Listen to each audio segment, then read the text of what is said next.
Hello everyone. Today I will show how we will actually get the parameters from a literature or any repository and insert them in our .ff file. So I'll show you the example for GLIME. So GLIME structure and DME structure is kind of similar. So here we are actually pointing out the atoms. So this is carbon, this is oxygen, this is hydrogen, this is also carbon, but we are actually differentiating the name of the carbon atoms by putting Cg and this one is Ce. So these carbons are the H carbon and these are the other carbon atoms in between, and this is H and we are calling it Hg, and this is oxygen, we are calling it as Og. So why we are actually denoting like this Cg, Ce, Og, Hg, there is a reason because we will have different kind of atom molecules, and in those molecules, for example in DME we have carbon, also in TFO we have carbon. So how we are actually going to differentiate between the carbon atoms from DME and OTF? So in the repository they actually denote these carbon atoms like this, some as CD, maybe some as CS, some CE, CG, like that.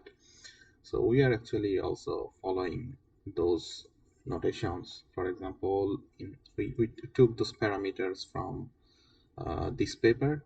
So they actually given the necessary parameters for running that OPLS simulation. So they're given the parameters for this GLIME, and also for sorry, they give they have given the parameters for DME and also that TFO. So we'll get the parameters from them, we'll put in our files. Then the necessary things, you already know how to run that FF tool and get the lamps input files.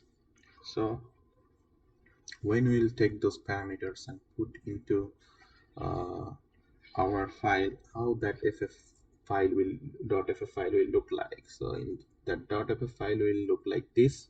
So it will have this algebra parameters, it will have bonds parameters, it will have angle parameters.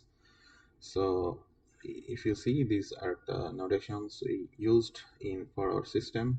So Cg, Ce, Hg, Og, and these are the mass, these are the charges, these are sigma and epsilon, and these are the bond strength and bond parameters, these are the angle parameters, and we also have dihedral parameters. So we have to actually follow the exact format when we are putting the things.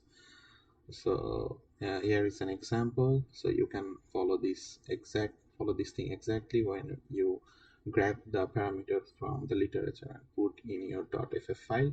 If this format is different, then it won't actually, that ff tool won't be able to actually run the file. So these are the things for how we actually get the parameters and how we actually insert the parameters in our file. So thank you all.